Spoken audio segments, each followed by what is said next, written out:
went to hear it, and it didn't sound too bad. A lot of them sent away and got talks that had been written by professionals, and then they did those in the program, or in the graduation exercises. But yours was homemade, right from your mother. There's a few things that I could tell that you did younger. One was that I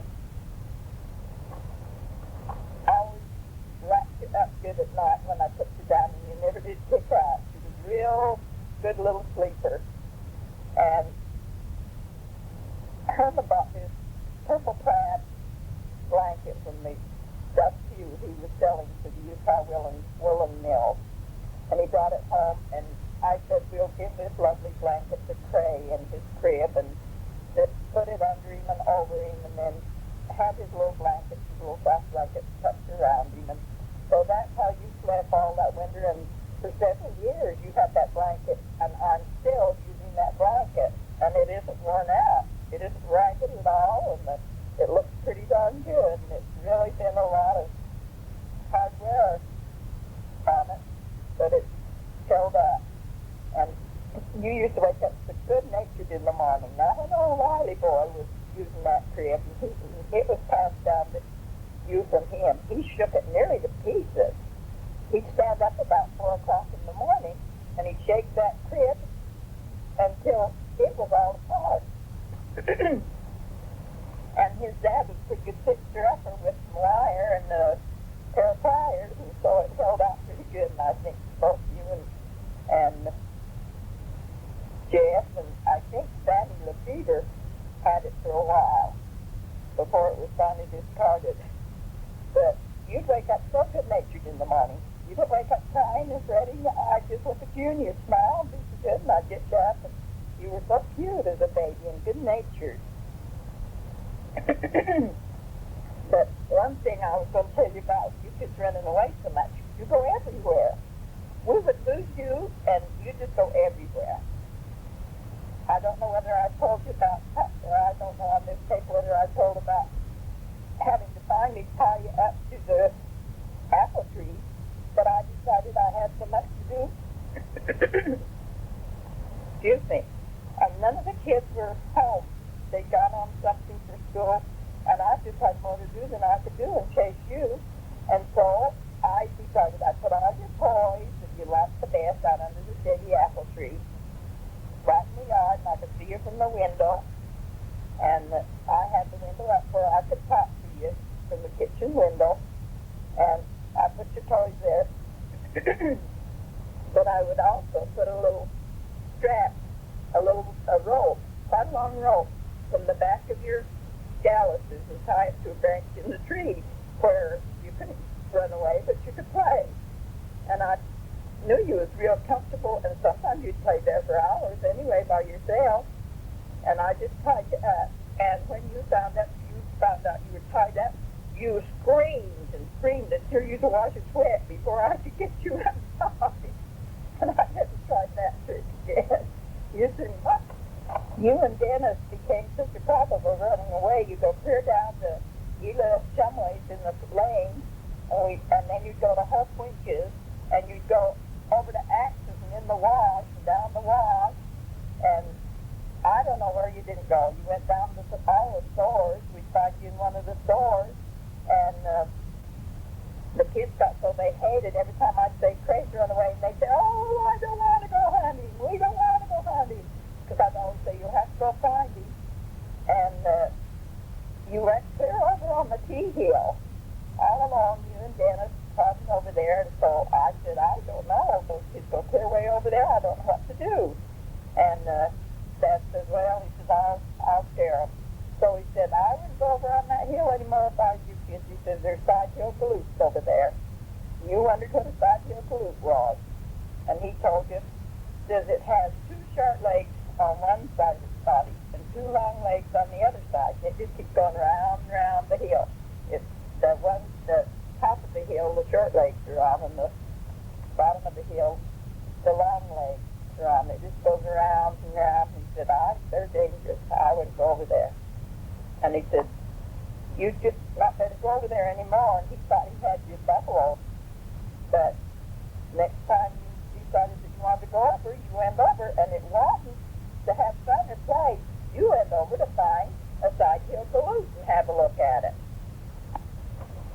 you were quite little, even in your jumper, you could jump to music. And if Herman played the guitar faster, you'd jump faster, and if he'd slow it right down, you'd stop jumping just right slow. So we detected quite early that you had some music ability, a talent maybe in music. And then when you're about, from a year old to about 16 months old, you could like tunes and you liked the music. We played on the phonographs and the radio and things like that. And we just thought she was quite musical.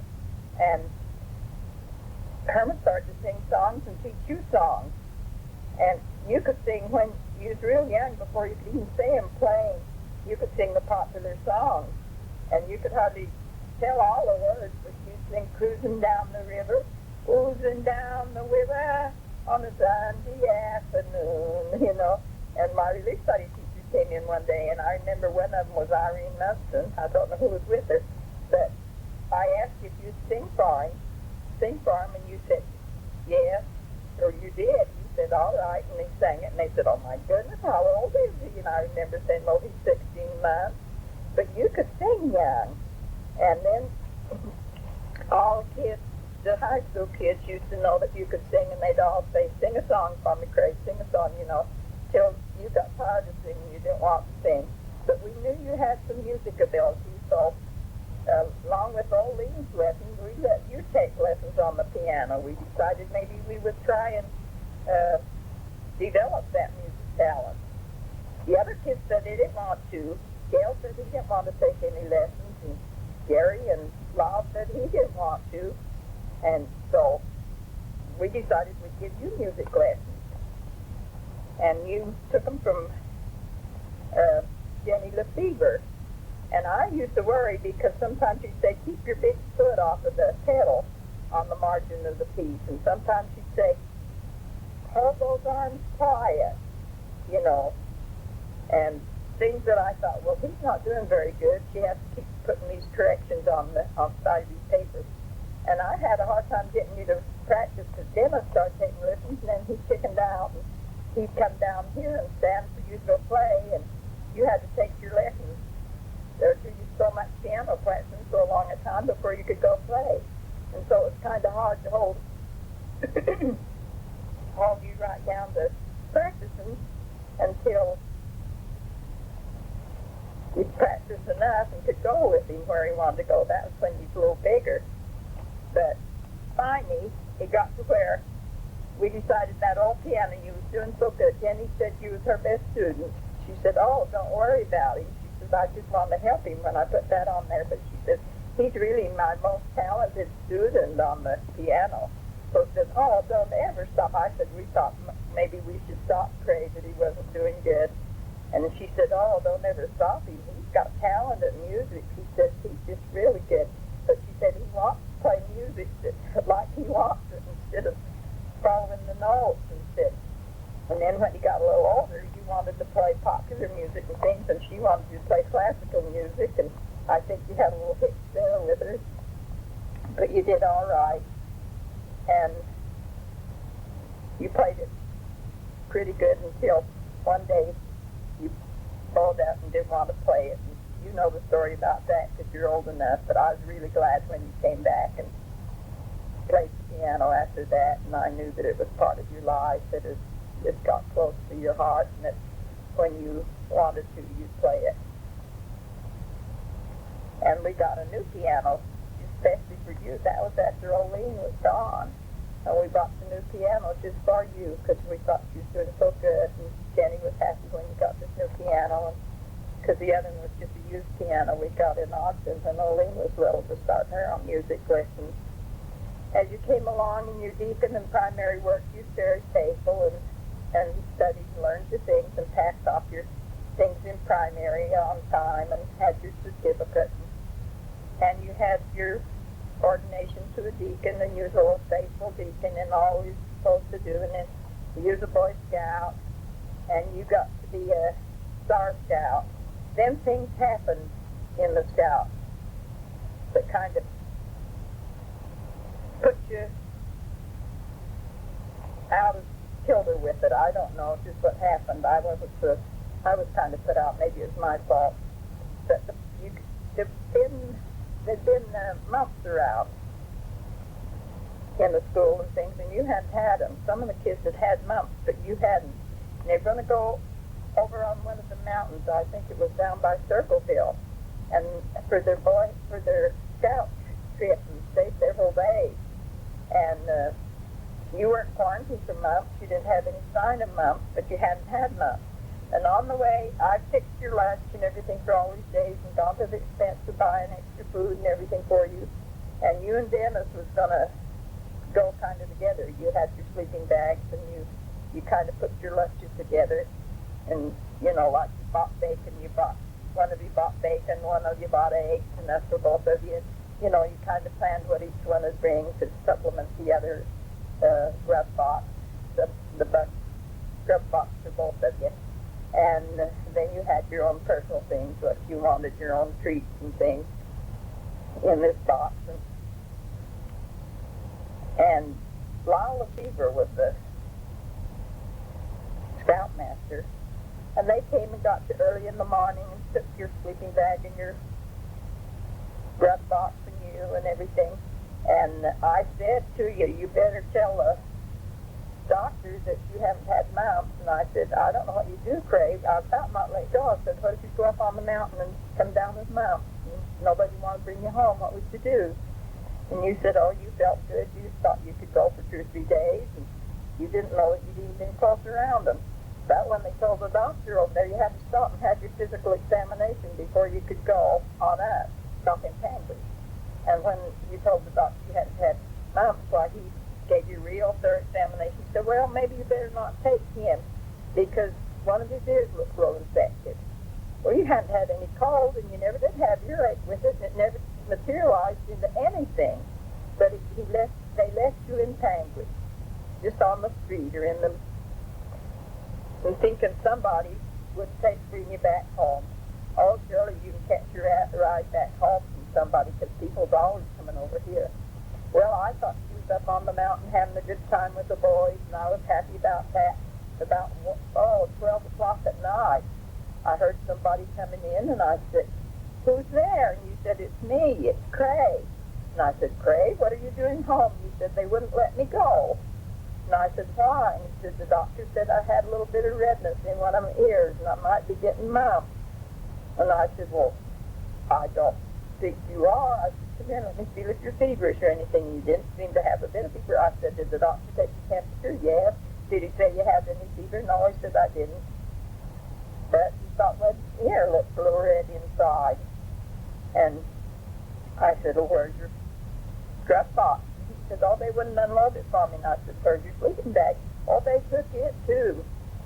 And so I felt quite bad about that. I said, well, I feel real bad that you couldn't go, Cray. And it was 3-4 days before the kids come back. He's the only boy in town. He's quite lonesome.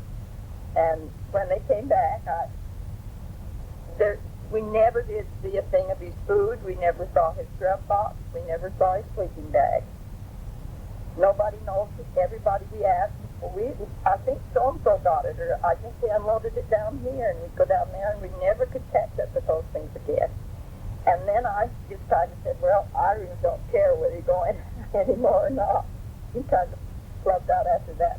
Soon after that, he started doing other things. He went on lots of rock trips and fishing trips. And when you was little, I used to sit in the car while Dad and the older boys fished and hold you on my lap and try to keep you happy. And then I did the same thing with Cray, with Jeffrey, and you at the same time. We did everything to try to be amused until it was time to eat the lunch we'd taken while they was off trying to fish. I remember those trips, and we thought that it was nice to take the family together every Saturday if we could, and we planned that for quite a while and did it. But then when you got old enough that you could fish without drowning, well, I think you had quite good times with them and joined right in with the other part of the family, although there was a lapse of about 5 years between you and Lyle. But you seemed to get along fairly well. Because Lyle, he kind of dropped down, played with Dennis. The other kids in his class kind of outgrew him, and he didn't go out as early tonight as the other kids. He didn't go to all the shows and things that they did, and so he was here around with you kids, and that's where he formed his friendship. But when you was, I don't know just how old, but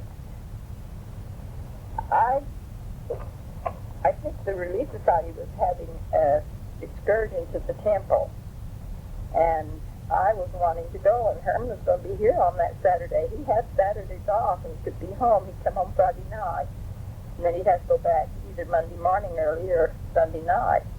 So he had Fridays off, Saturdays off, and I said, he's going to be around home here. I said, would he watch the kids if I planned to go to the temple? And he said, yes, he could do that.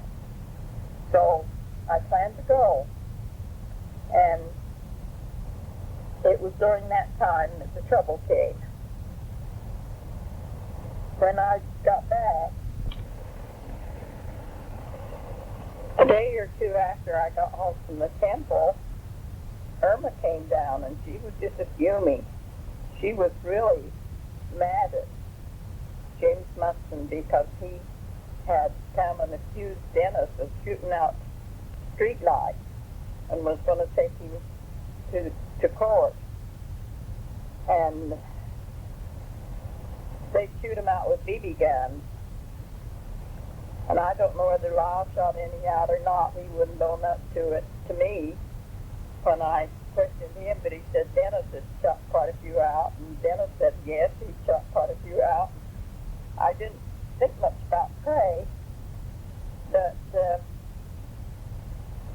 while I was at the temple, Cray got the BB gun, and he went out and was sitting on the step, and he looked up and could see Kitty Carter across the street, the light by the post office, the street light. And he said he never dreamed he could ever hit it because he wasn't a good shot. He had the blade guns like the other kids had, and he said he just aimed and took a shot, and it popped out. And it really frightened him. He didn't know what to do, and he didn't say anything about it. But after he got wind that Irma was mad because James was going to arrest Dennis for shooting out street lights,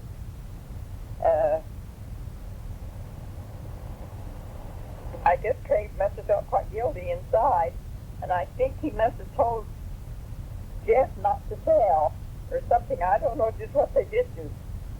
But anyhow,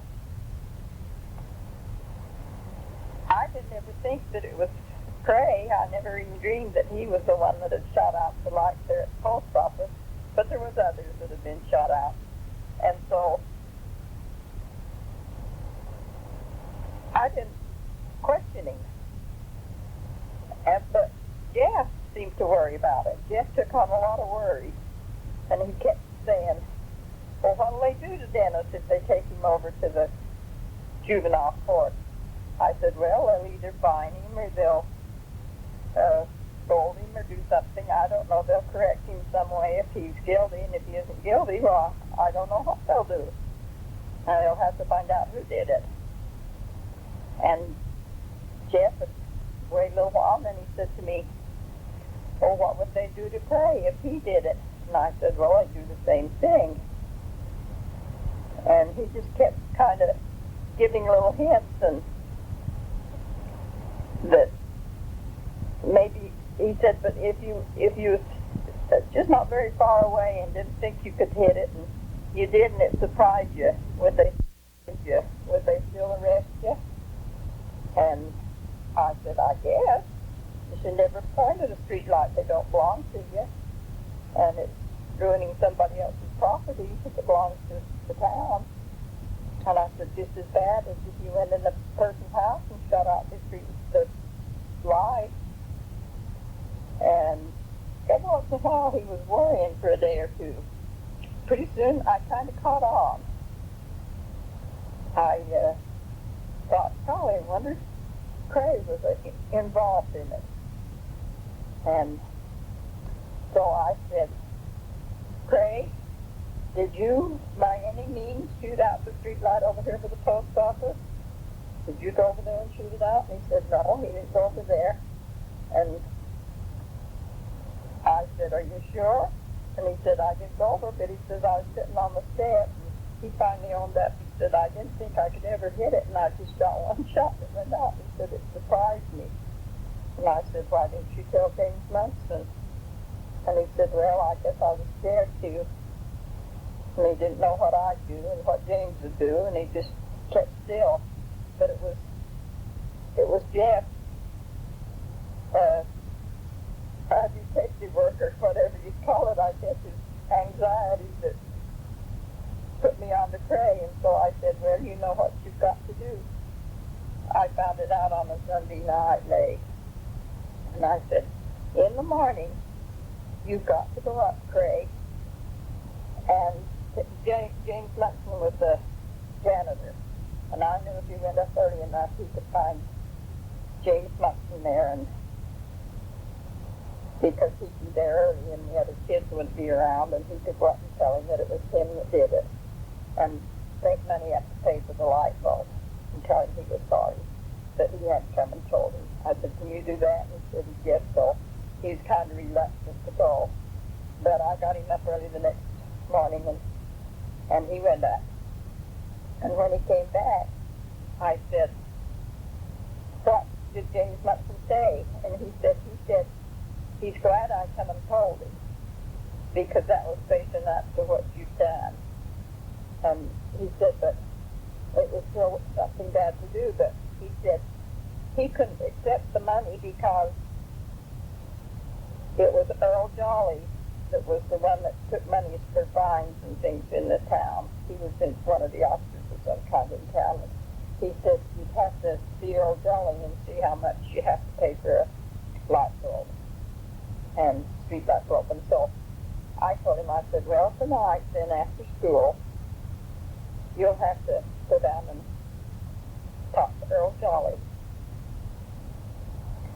and ask him, tell him what you've done, and ask him how much it costs, and I'll give you some money in it that I know is plenty to cover it. No, I said, no, you can't do that. I said, you've saved some money. He was going to get him a little model airplane to put together. And I said, they had him down to Charlie Lynch's store, and I said, what you've got to do, Cray, is take the money that you've got saved for that little model plane and take it down and pay it for the light bulb. And he didn't want to do that. He said, well, I want to get that plane. And I said, well, you'll have to start and save again then, I guess. And it might take quite a long while to save any money because it's very precious few pennies they ever got a hold of. So he went down, and it was kind of blizzardy and cold. And he went down to Earl Jolly and told him about it. And he said, well, just don't shoot any more out. He said, I won't take any money from it this time, but he says, don't be sure you don't shoot any more out. Well, Cray thought then that he was off the hook. So he went over to the store on the way, and he bought the model airplane and brought it back home. And I said, where did you get this? And he said, I got it in Charlie's store. And I said, you mean you spent the money for the model airplane and didn't even go down to Earl's? And he said, I went clear to Earl's, and it was blizzardy and everything and cold. And he said, but Earl wouldn't take the money. He said, just not shoot them out anymore. And I promised him I wouldn't, so I bought the airplane. And I told him, I said, no, you can't do that. I said, you've got to take the airplane back to the store and tell Charlie what you did, that you weren't supposed to send it to the airplane. And so he ran again to the store and took it back to him real bad. And I said, there's still something more you have to do to make it right, Cray. And he says, I know. Ask Heavenly Father to forgive me. And I said, can you ask him in your prayers tonight to forgive you? And he said, yes, he could, and he did. The next morning I said, did you ask Heavenly Father to forgive you? And he said, yes. And I said, don't ever try to shoot a light bulb out again or destroy any public property. And he said he wouldn't.